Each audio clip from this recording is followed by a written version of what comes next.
Assalamualaikum warahmatullahi wabarakatuh. Halo adik-adik, bagaimana kabarnya? Semoga masih tetap semangat belajar di rumah. Berjumpa lagi dengan Bu Guru Dila. Pada video kali ini, Bu Dila ingin menyampaikan materi matematika kelas 5 tentang statistika. Jangan lupa untuk subscribe, like, dan share video ini. Semoga bermanfaat untuk teman-teman kita. Langsung saja, mari kita simak videonya. Yang pertama, pengumpulan data. Data merupakan kumpulan informasi yang diperoleh berdasarkan fakta sebenarnya. Data dapat berupa angka, lambang, atau sifat. Contohnya, data olahraga kesukaan, data makanan kesukaan, data tinggi badan, data berat badan, data ukuran sepatu, data nilai ulangan mata pelajaran, dan lain-lain. Cara mengumpulkan data ada dua. Yang pertama melalui angket atau kuesioner.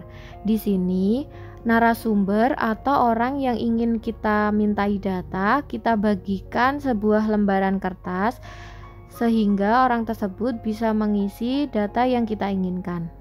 Yang kedua, dengan cara wawancara melalui narasumber langsung. Dalam pengumpulan data metode ini, kita langsung menanyai atau memberikan pertanyaan secara lisan kepada narasumber atau kepada orang yang ingin kita mintai data.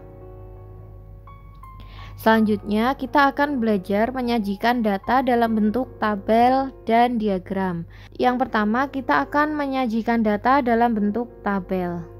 Contohnya, berikut ini merupakan hasil pengumpulan data berat badan yang dilakukan oleh Sandra terhadap teman-teman sekelasnya. Diperoleh data berat badan teman-temannya yaitu 30 kg, 33 kg, 34 kg, 31 kg, dan seterusnya sampai yang terakhir 33 kg. Untuk menyajikan data tersebut dalam sebuah tabel, langkah pertama yang kita gunakan atau langkah pertama yang kita lakukan adalah mengurutkan data berat badan temannya Sandra mulai dari angka yang terkecil sampai dengan angka yang terbesar. Di sini berat badan temannya Sandra yang paling kecil adalah 30 kg. Sebanyak dua orang, maka kita tulis di sini 30 kg 2 kali. Selanjutnya setelah 30 kg yaitu 31 kg. Ternyata setelah kita lihat cuma ada 31 kg sebanyak 1 orang. Kita tulis 1 di sini.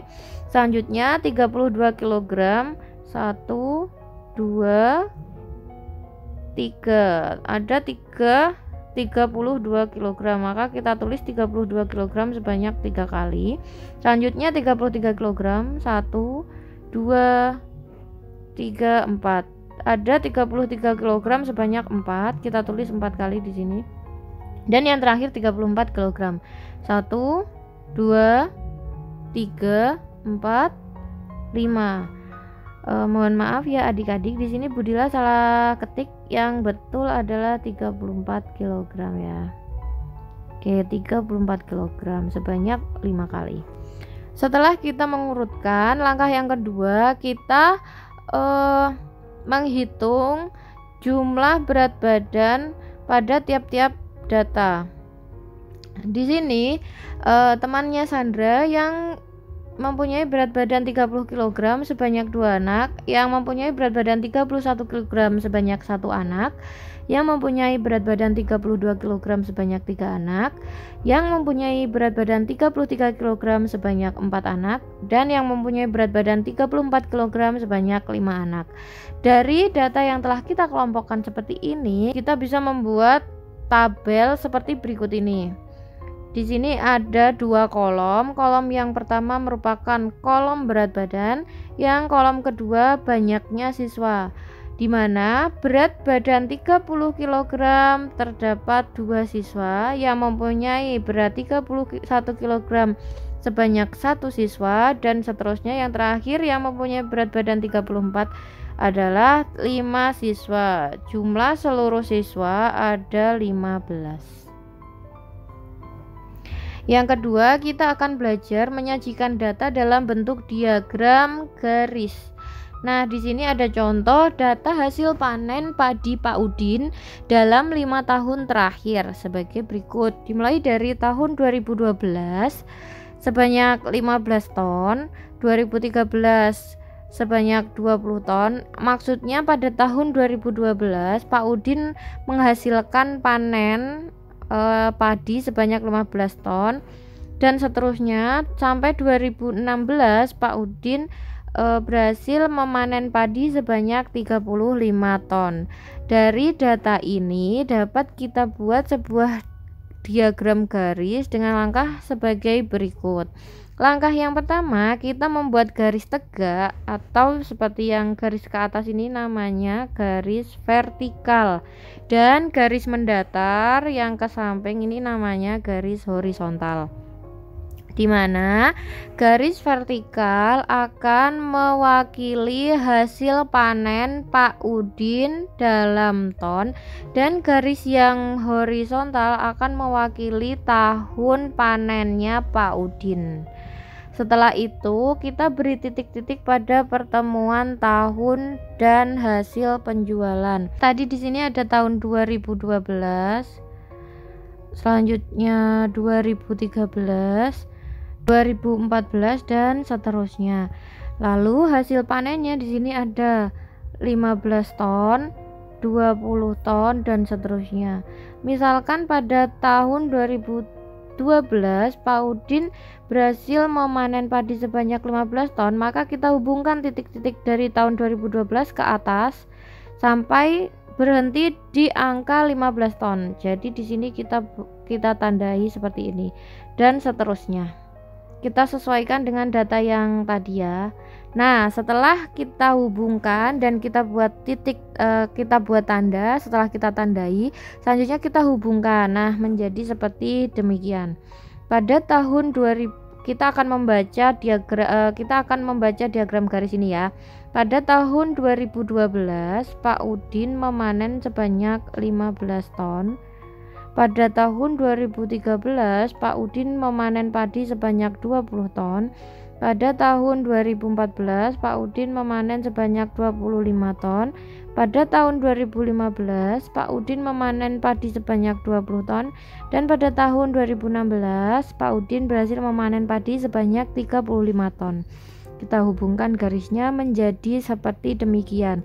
Ini yang disebut dengan diagram garis. Selanjutnya kita akan belajar menyajikan data dalam bentuk diagram batang, masih tentang data hasil panen padi Pak Udin 5 tahun terakhir. Tadi diketahui pada tahun 2012 Pak Udin dapat memanen padi sebanyak 15 ton. Maka di sini ada diagram batang, ini disebut batang ya. Berhenti di titik ini. Setelah kita geser, kita tarik garis ke kiri. Nah, ini adalah ada di pertengahan antara 10 dan 20. Maka di sini ada 15. Kita ingat tadi ya, untuk garis yang ke atas menunjukkan hasil panen dalam ton. Untuk garis yang horizontal menunjukkan tahun. Nah, pada tahun 2013 Pak Udin memanen padi sebanyak 20 ton. Pada tahun 2014 Pak Udin memanen padi sebanyak, nah ini ada di pertengahan 20 dan 30 berarti ada 25 ton. 2015 Pak Udin memanen sebanyak 20 ton dan 2016 Pak Udin memanen sebanyak 35 ton padi. Yang keempat, kita akan belajar menyajikan data dalam bentuk diagram lingkaran. Di sini terdapat data kegemaran siswa TK Pertiwi, di mana siswa yang hobi atau yang mempunyai kegemaran menyanyi sejumlah 6 siswa, yang mempunyai kegemaran menari 9 siswa, yang mempunyai kegemaran bermain bola ada 15 siswa, sehingga jumlah seluruh siswa adalah 30 siswa. Dari data tersebut kita bisa membuat diagram lingkaran sebagai berikut. Nah, tadi yang hobi atau yang mempunyai kegemaran menyanyi ada 6 siswa. Bagaimana cara kita membuat diagramnya? Maka kita hitung dulu 6 dibagi jumlah seluruh siswa 60 dikali dengan 100%. Maka ketemulah 20%. Selanjutnya untuk yang hobi menari ada 9 siswa. Maka 9 dibagi 30 dikali dengan 100%. Ketemulah 30%. Dan yang hobi atau yang gemar olahraga terdapat 15 siswa, di mana menghitungnya 15 dibagi 30 seluruh siswa dikali dengan 100%. Ketemulah 50%. 50% itu merupakan setengah dari lingkaran ini, sehingga untuk yang siswa yang gemar olahraga diwakilkan dengan gambar setengah lingkaran yang berwarna biru. Untuk siswa yang gemar menyanyi hanya 20%, sehingga sekitar segini ya, 20% ini hobi menyanyi, dan yang menari 30%, karena 30 sama 20 lebih besar 30, sehingga jumlah besar dari potongan diagramnya lebih besar daripada yang menyanyi. Seperti itu. Selanjutnya kita akan belajar menyajikan data dalam diagram gambar.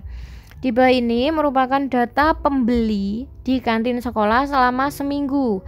Pada hari Senin di kantin terdapat 70 pembeli, Selasa 80 pembeli, Rabu 60 pembeli, Kamis 50 pembeli, Jumat 90 pembeli, dan Sabtu 70 pembeli.